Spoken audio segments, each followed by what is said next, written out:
Buen día, licenciado y compañeros presentes. Somos el grupo B2 y a continuación les traemos una presentación sobre el riesgo de crédito. Daremos inicio hablando sobre lo de qué es crédito. Es la acción mediante la cual un acreedor presta a un deudor una cantidad determinada de dinero en la cual este último se compromete a devolver esa cantidad de dinero en un plazo determinado al acreedor. Esto más los intereses, seguros y gastos asociados a dicha operación. Diferencias entre crédito y préstamo. En el crédito, el dinero se puede ir solicitando en función de las necesidades que se presenten. En este se pagan intereses sobre el dinero utilizado y el plazo de amortización es menor. Puede existir una comisión de saldo no dispuesto, es decir, el cobro de la comisión sobre el dinero no utilizado.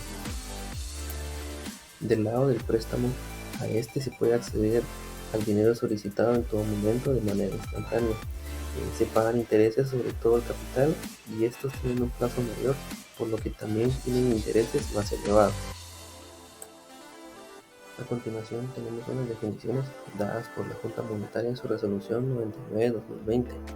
Tenemos lo que es activos crediticios, que son las operaciones que implican un riesgo crediticio para la institución, ya sea directo o indirecto. Solicitantes son las personas individuales o jurídicas que solicitan financiamiento o garantías a la institución, o bien las propuestas como fiadores, codeudores, garantes, avalistas u otros obligados de similar naturaleza. Dentro de estos tenemos dos categorías, las cuales son solicitantes empresariales mayores. Estos son solicitantes de crédito empresarial por un monto mayor a 5 millones de quetzales o es equivalente en moneda extranjera a $650,000. Solicitantes empresariales menores. Estos solicitantes de crédito empresarial, pero por un monto igual o menor a 5 millones de quetzales o su equivalente en moneda extranjera a $650,000. Institución o instituciones. Estos son los bancos o entidades fuera de plaza o entidades offshore y empresas de un grupo financiero que otorguen financiamiento. Deudores.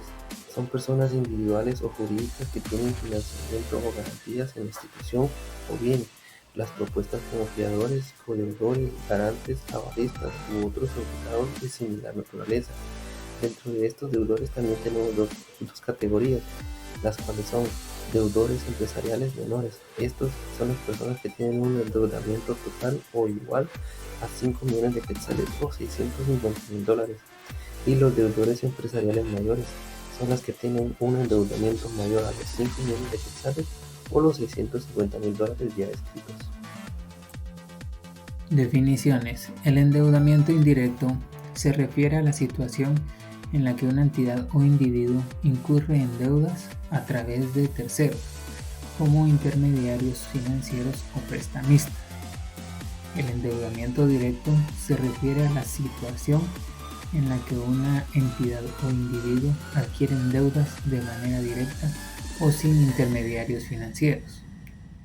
La evaluación es el proceso en el riesgo de crédito que se refiere al determinar el valor actual de la deuda o instrumento financiero sujeto a riesgo crediticio. El endeudamiento total es la suma del endeudamiento directo e indirecto de un deudor con la institución para la evaluación del riesgo crediticio.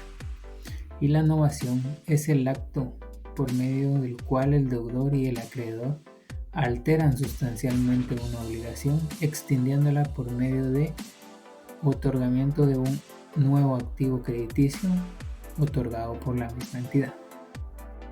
El proceso de crédito tiene los siguientes pasos. Número 1, la identificación de un mercado objetivo. Esto no es más que identificar hacia cuál se orientan los activos crediticios. Número 2, manual de créditos. No es más que procedimientos, políticas para la evaluación, estructuración, formalización, desembolso y recuperación de crédito. La evaluación de solicitantes y deudores no es más que verificar cuáles son los solicitantes mayores y cuáles son los solicitantes menores. La estructuración del proceso crediticio queda de la siguiente manera: monto del activo crediticio, programación del desembolso, formas de pago, periodo de gracia, tasa de interés y plazo. La aprobación se debe observar las políticas establecidas para la aprobación de solicitudes, prórrogas, novaciones y reestructuraciones. En la formalización debemos contemplar los procedimientos adecuados para la formalización de las condiciones. El seguimiento no es más que emitir políticas orientadas a darle seguimiento a los activos crediticios, y la recuperación son políticas que tengan mecanismos y procedimientos de cobro adecuado para cumplir con un proceso de crédito de la mejor manera. El riesgo de crédito es la posibilidad de sufrir una pérdida como consecuencia de un impago por parte de nuestra contrapartida en una operación financiera, es decir, es el riesgo de que no nos paguen.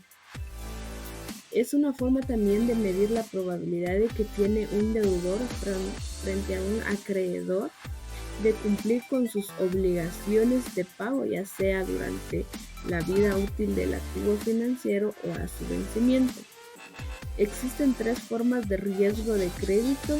Como número 1 tenemos el riesgo de default o quiebra, que es la posibilidad de que una empresa o entidad no pueda cumplir con sus obligaciones financieras, como el pago de intereses o el reembolso de capital en el momento acordado.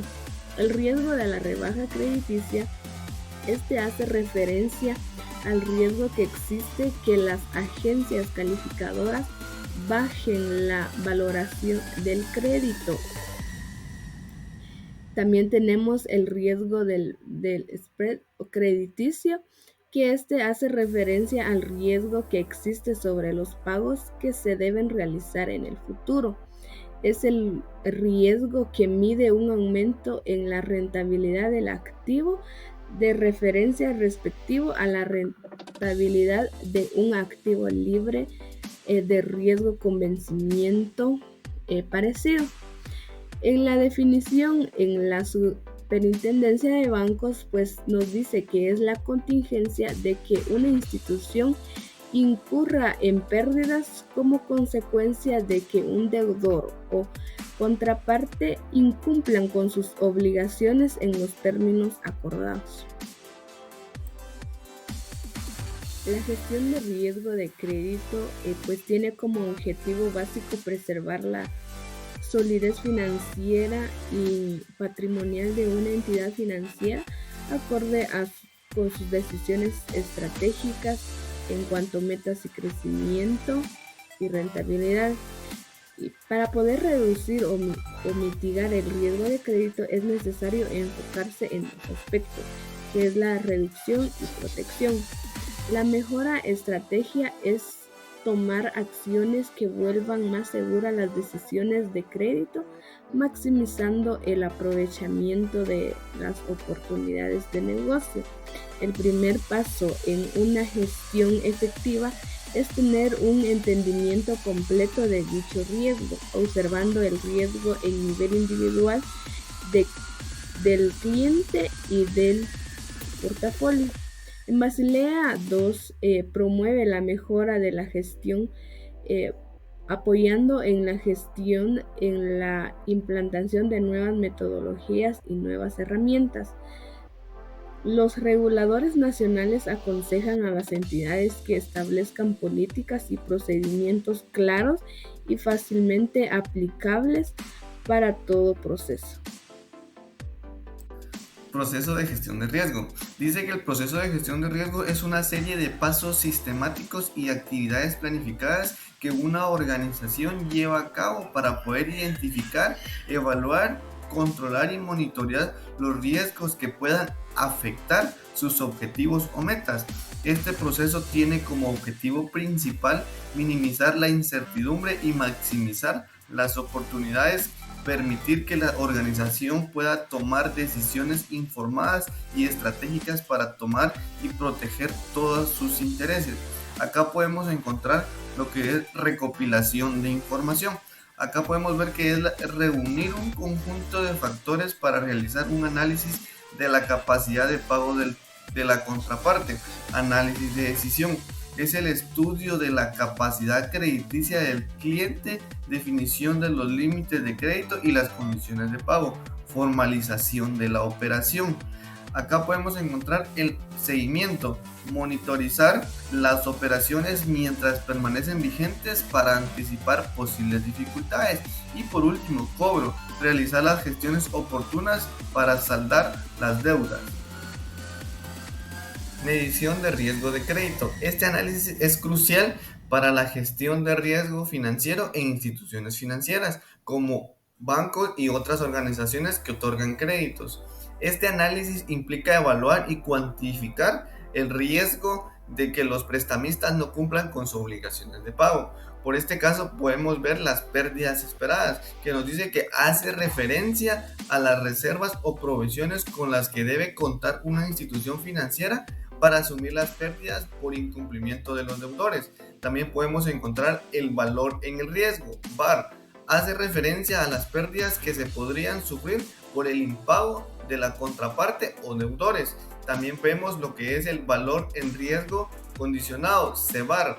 Es el resultado de tomar el promedio ponderado de las observaciones de las cuales la pérdida excede el VAR. Por otro lado, el VAR y el CEVAR hacen referencia a los requerimientos de capital económico con los que debe contar una institución financiera para asumir las pérdidas por el incumplimiento de los deudores en un escenario poco probable. También se denomina pérdidas no esperadas. Muchas gracias por su atención. La pérdida esperada es el valor esperado de la pérdida por riesgo crediticio.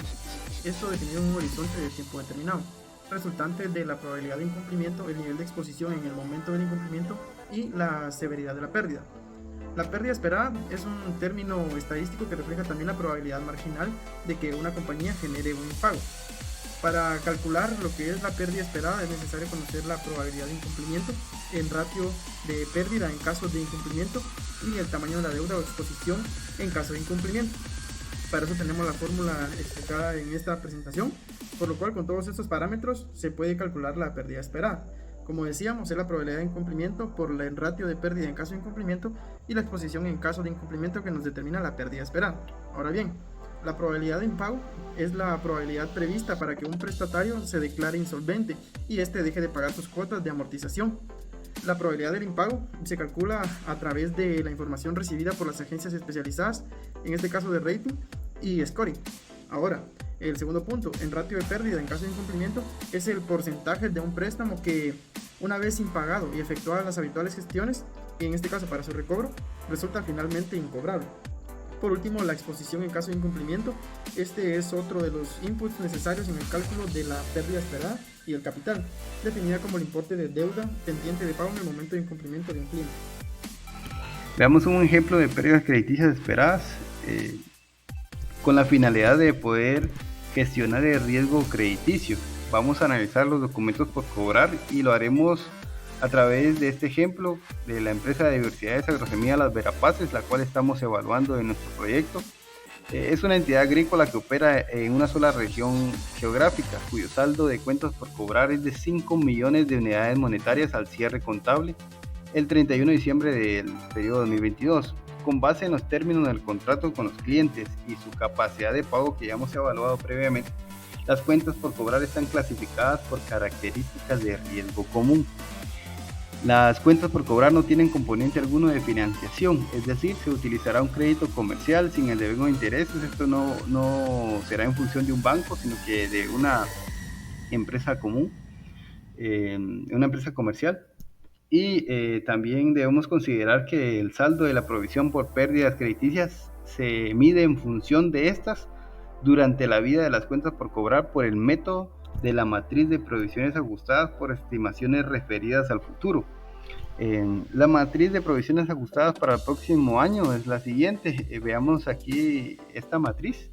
Vemos los plazos que se van a tardar, o en pocas palabras, las probabilidades de incumplimiento. Esta probabilidad de incumplimiento podría ser de 1 a 30 días de mora. En el caso de que fuese eso, se le va a ponderar con un ratio de pérdida en caso de incumplimiento del 1%. En este caso vamos a tomar también el nombre de tasa de incumplimiento. Y luego consideraremos lo que es la exposición en caso de incumplimiento, lo cual aquí le denominamos importe de cuentas por cobrar. Una vez teniendo este importe, vamos a multiplicar por el ratio y vamos a tener también lo que es la pérdida esperada y nuestra estimación. Una vez teniendo la estimación de cada uno de estos componentes, vamos a culminar que nuestro importe de cuentas por cobrar, que eran 5 millones como observamos en las indicaciones, va a tener una estimación de 118.500. Considerando una vez que se haya gestionado estas pérdidas crediticias esperadas, debemos darle continuidad con la debida gestión.